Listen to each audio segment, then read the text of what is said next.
Hello बच्चों, हमने start किया था क्लास 12 बायोलॉजी का chapter 2 that is human reproduction. उसमें हमने structure of male and female reproductive system पढ़ लिया था। आज हम पढ़ेंगे गैमेटोजेनेसिस के बारे में। गैमेटोजेनेसिस वो प्रोसेस है जिससे गैमेट्स का फॉर्मेशन होता है, तो उस प्रोसेस को हम गैमेटोजेनेसिस कहते हैं। इसमें दो प्रोसेसेस आती हैं, एक है हमारी स्पर्मेटोजेनेसिस और दूसरी है oogenesis। तो सबसे पहले स्पर्मेटोजेनेसिस की बात करें तो स्पर्मेटोजेनेसिस वो प्रोसेस है जिससे स्पर्म्स का फॉर्मेशन होता है स्पर्मेटोगोनियस सेल्स से। किस प्रोसेस के थ्रू? माइटोसिस और मियोसिस प्रोसेस के थ्रू। माइटोसिस जो होती है वो रिडक्शनल डिवीजन नहीं होता, वो इक्वेशनल डिवीजन होता है। वहीं मियोसिस जो है वो रिडक्शनल डिवीजन होता है। तो सबसे पहले क्या होगा, जो स्पर्मेटोगोनियस सेल्स है वो मल्टीप्लाई करेंगी माइटोटिक डिवीजन के थ्रू।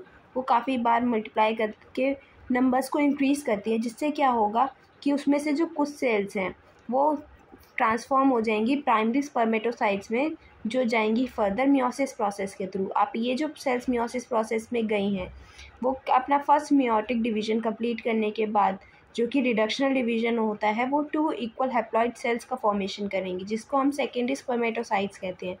इसके अंदर जो क्रोमोसोम्स का नंबर है वो 23 रह जाएगा।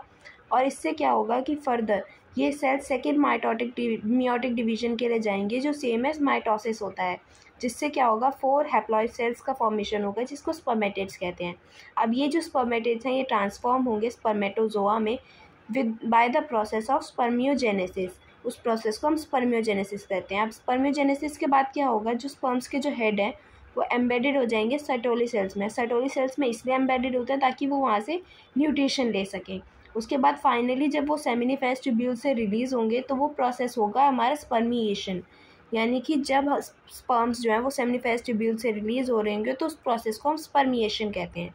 तो आई होप आप लोगों को ये सब समझ आया हो। अगर समझ आया है तो do let me know in the comment section and do like, share and subscribe to the channel.